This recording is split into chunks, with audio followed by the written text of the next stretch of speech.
Assalamualaikum warahmatullahi wabarakatuh. Perkenalkan, kami dari golongan C yang beranggotakan Cela Tiarani, Helena Octavia, dan Fidanggita. Di sini kami akan menjelaskan tentang tip speed ratio and power coefficient of wind turbine. Di sini saya Cela Tiarani akan menjelaskan tentang tip speed ratio. Tip speed ratio adalah rasio kecepatan ujung rotor terhadap kecepatan angin bebas. Untuk kecepatan dengan nominal yang tertentu, biasanya tip speed ratio akan berpengaruh pada kecepatan putar rotor. Tip speed ratio sendiri dapat dihitung dengan persamaan sebagai berikut. TSR sama dengan Pi dN per 60V, di mana TSR sama dengan tip speed ratio Pi sama dengan 3,14, D sama dengan diameter rotor dengan satuan M, N sama dengan putaran rotor dengan satuan RPM, V sama dengan kecepatan angin dengan satuan M per S.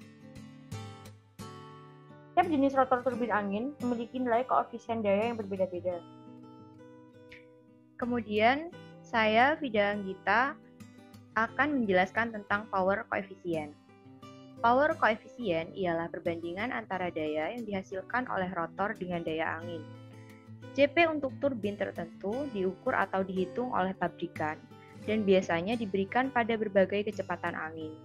Jika diketahui CP pada kecepatan angin tertentu, untuk turbin tertentu, kita dapat menggunakannya untuk memperkirakan keluaran daya listrik.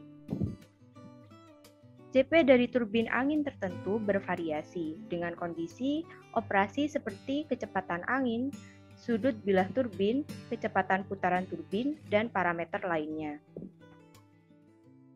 Ini adalah ukuran efisiensi sistem keseluruhan turbin angin tertentu.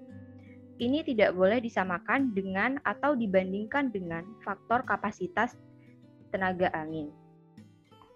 Selanjutnya, saya akan menjelaskan tentang rumus perhitungan power coefficient. Power coefficient dapat dihitung dengan persamaan sebagai berikut, yaitu CP sama dengan Pout per Pin.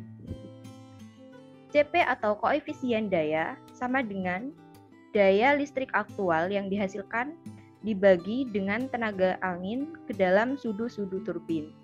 Daya listrik yang keluar di turbin angin sama dengan koefisien daya dikalikan daya angin yang masuk ke bilah turbin. Kita dapat menulis ekspresi ini dengan CP sebagai koefisien dikalikan dengan Pin. Jika kita mengetahui CP pada kecepatan angin tertentu, kita dapat mengalihkan Pin seperti pada rumus yang tertera pada slide ini. Ini akan memberitahu kita berapa daya listrik yang sebenarnya dihasilkan oleh sistem turbin pada kecepatan angin itu. Selanjutnya, saya Herlina Octavia akan menjelaskan tentang grafik antara tip speed ratio dengan power coefficient. Dari grafik tersebut, perbandingan kecepatan ujung rotor blade dengan kecepatan angin atau tip speed ratio bila terlalu besar maka akan menurunkan kecepatan angular rotor, menurunkan perbandingan transmisi, menurunkan dimensi dan berat transmisi sehingga menurunkan harga turbin angin. Akan tetapi juga berakibat meningkatkan drag effects. Dengan demikian, tip speed ratio yang tinggi akan mempengaruhi coefficient of power. Selanjutnya, ketika lambda kurang dari lambda optimal, kecepatan turbin akan melambat dan sebagian besar angin yang tidak terganggu melewati bilah. Oleh karena itu, lebih sedikit energi yang dimanfaatkan karena bilah rotor yang dirancang dengan buruk. Lalu, ketika lambda sama dengan lambda optimal, turbin angin beroperasi pada nilai koefisien daya maksimum atau CP maksimum. Oleh karena itu, energi maksimum dimanfaatkan. Lalu ketika lambda lebih dari lambda optimal, kecepatan turbin angin akan sangat cepat sehingga rotor bertindak seperti piringan atau dinding. Oleh karena itu, lebih sedikit energi yang dimanfaatkan. Rotor turbin angin sangat tertekan dan ada risiko kegagalan struktur. Sekian presentasi dari kami. Mohon maaf bila ada salah kata. Wassalamualaikum warahmatullahi wabarakatuh.